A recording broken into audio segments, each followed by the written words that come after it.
Hi everyone, this is Cora, and today is Monday and is also Diwali. Diwali is a public holiday in Singapore, so this morning I start late, but I am still here to talk to you every Monday at 9 o'clock, talk a little bit about yoga on the mat. Hi everyone. So, thinking of Diwali, and I'm originally from Hong Kong, and I'm just still navigating what are all these holidays and festivals in Singapore.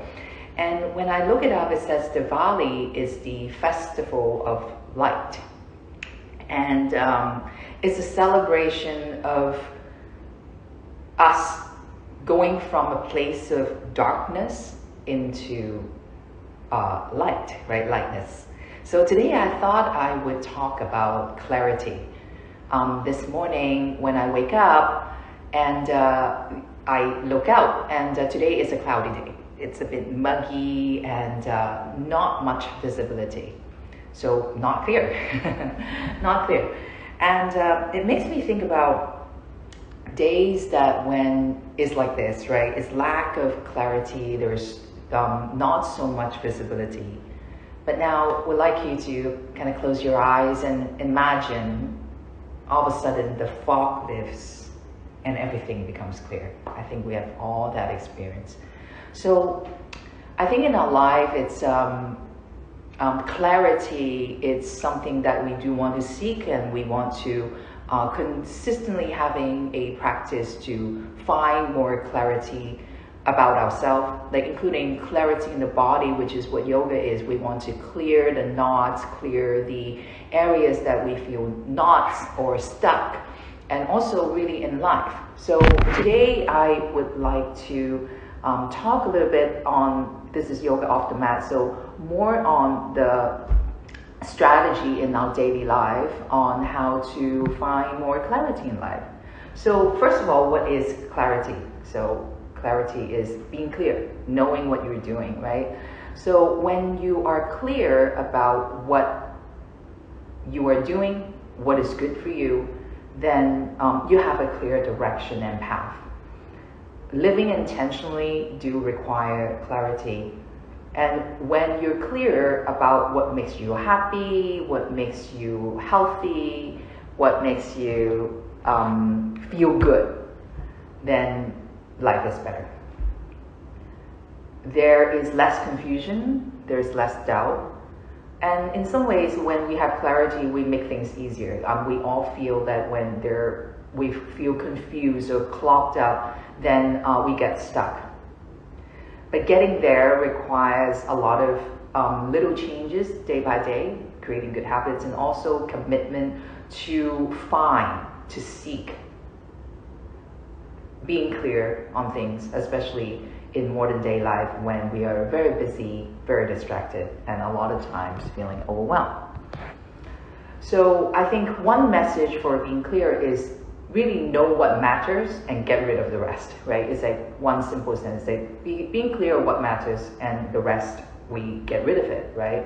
To be clear, we have to get rid of something. So number one really is to create space. Declutter. And to be clear, we need to find space. We need to seek that space.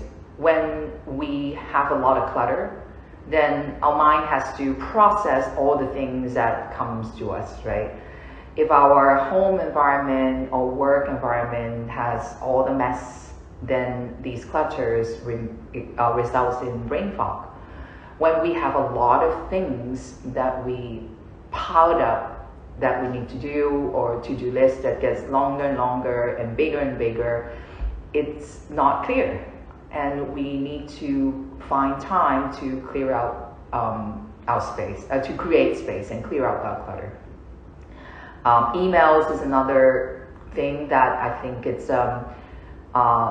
what we see as clutter, right? So I think once a week, clear your email, clear your desk, and also clear up the to-do list, right? So when you have a to-do list, find a time to clear that out. So number one is to create space, including your environment, your mailbox or to-do list, and clear things so we can find some space. Number two is to know what matters, right? We all have all the things to do. So it kind of comes with number one too, is to get rid of the things that don't matter, right? So spend some time to identify what is important and prioritize them. And then the rest either get rid of, or you know that they are like the maybes or no need, right? So I usually, sometimes I have an exercise on like to-do list, like maybe a may do, right? And then just cross out the rest, or like the must do's, you put it on top, and then the maybes, you put it in second. There's another one that is interesting. It's like I will prioritize the necessary task, my dreading task, and I put my dreading task and I do it all at once, right? My like administration work, bills, and stuff like that, right? So I'll talk more at some point on the prioritization. So number one is to find a space by decluttering. Number two is to identify what matters, what's important. Three, focus one thing at a time. I think we all know that, but it's very hard to do. So do one thing at a time. It's very interesting that really when we carve out a specific time and just focus on doing that one thing, we are just more clear, right? When we try to do all the things at the same time, then it's a lot of clutter. So doing one thing at a time, and you need to be diligent and pretty reckless about it, right? So really just like put out the stuff. When you're writing, you're writing. When you're working on, when you're doing yoga, just like 100% doing it instead of trying to do something else. And that comes with number four, which is eliminate distractions, right? So take away the distractions, phones, beeping and dings and all the stuff, right? Put the phone away, and then so that will help you to be able to more focus, right? So as we know, when we are distracted, we're not clear. So a lot of times these distractions are really like we create them ourselves and self-imposed. So it's much better to just eliminate them.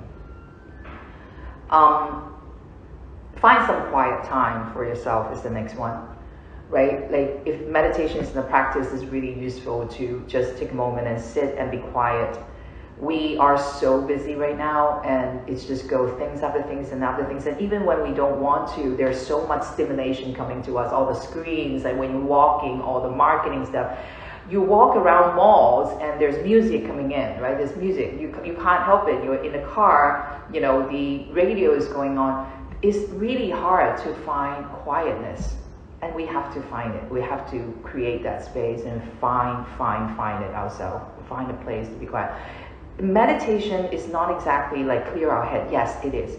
But really, more and more so, we really just need to just find a moment to sit quietly. That's it. Just think about, I'm not going to meditation, that's fine. It's just think about, I'm going to sit for a moment and be quiet, right? There might be thoughts and think, just be quiet. So I usually sometimes call it sitting time instead of calling it meditation, especially for people who think meditation is something else. Again, I'm going to separate that part so I don't make it unclear for you. Just to sit. Next one, it's eating well. More older I get, the more I realize like what I eat, it really matters on whether my day is going to be clear, right? If I eat junk, then too much sugar or whatever that is, like whatever substance that is not good for my body, I'm getting a little bit more reactive, and then things get less clear. When the body is clear, the mind is clear. Is really true on that. So our body is connected to our mind, so what we eat matters. So I'm not saying that we're going to be like super clean, but you know, eating well, whatever that well means to you. Write things down, right? Journaling is something that I have been doing for my whole life as far as I remember. we have so many thoughts that just go through our head, and it's just like making it that fog that's being bigger and bigger. And as we know, our mind is misleading. A lot of things that we think are not true, and when you write it down, then you're like, oh my God, did I think that, right?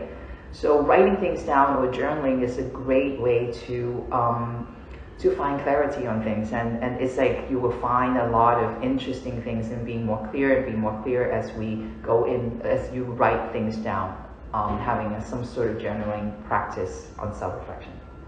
I think I'm going to go for one last one because I have a class in 4 minutes, and is to experiment. We don't know what we don't know. We really don't know what we don't know most of the time. We actually don't know what foods are good for us, what foods are bad for us, right? What habits are good, what habits are bad. Like even yoga, like what things are good for me, what things are not good, what positions. So like we actually don't know.